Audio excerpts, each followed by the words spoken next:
সোনামুড়া মহকুমার মেলাঘর কলমক্ষেত হাই স্কুলের সামনে একটি গুরুত্বপূর্ণ সড়কের অংশ বর্তমানে চরম বেহাল অবস্থায় পৌঁছেছে।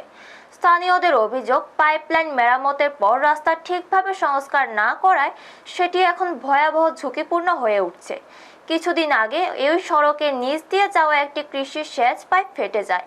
এরপর রাস্তা কেটে পাইপ মেরামত করা হলেও কাজ শেষে যথাযথভাবে রাস্তা পুনরায় সংস্কার করা হয়নি। মাটি ও ইটের টুকরো দিয়ে সামান্য ভরাট করায় জায়গাটি ধীরে ধীরে কাদাযুক্ত গর্তে ভরা হয়ে যায়।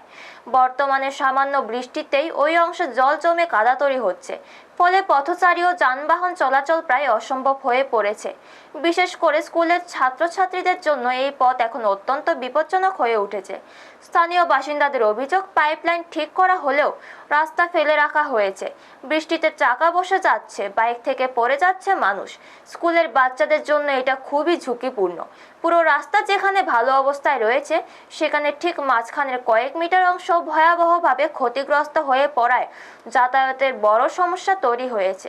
স্থানীয়দের দাবি, দ্রুত এই রাস্তা সম্পূর্ণভাবে সংস্কার করা হোক, না হলে যে কোনো সময় বড় ধরনের দুর্ঘটনা ঘটতে পারে। এখন এলাকাবাসীর একটাই প্রশ্ন, আর কতদিন ঝুঁকিপূর্ণ পথ দিয়ে চলতে হবে সাধারণ মানুষকে? ব্যুরো রিপোর্ট, নিউজ তৎকাল 24। ওই রাস্তায় এনো ভাঙ্গিয়া গেছে, সমস্যা আমজানা। এটা তো পাড়ার রাস্তা, কিটা করন? কোন জায়গাটা খারাপ আপনি দেখছেন? ওই এনো যে জলের লাইনের পাইপ দেয়া, হ্যাঁ। ওই জায়গাটা। তো ওইখানকার তাই থেকে আপনাদের সমস্যা হয়। হ্যাঁ, সমস্যা, গাড়ি চাক্কা ঘুরে চলে না। এখন কি চাইতেছেন? আমার চাইতেছি দ্রুত বৃষ্টি এরকম সময় রাস্তাটা ঠিক করানোর লাগে, গাড়ি ঘোড়া লইয়া তো সমস্যা।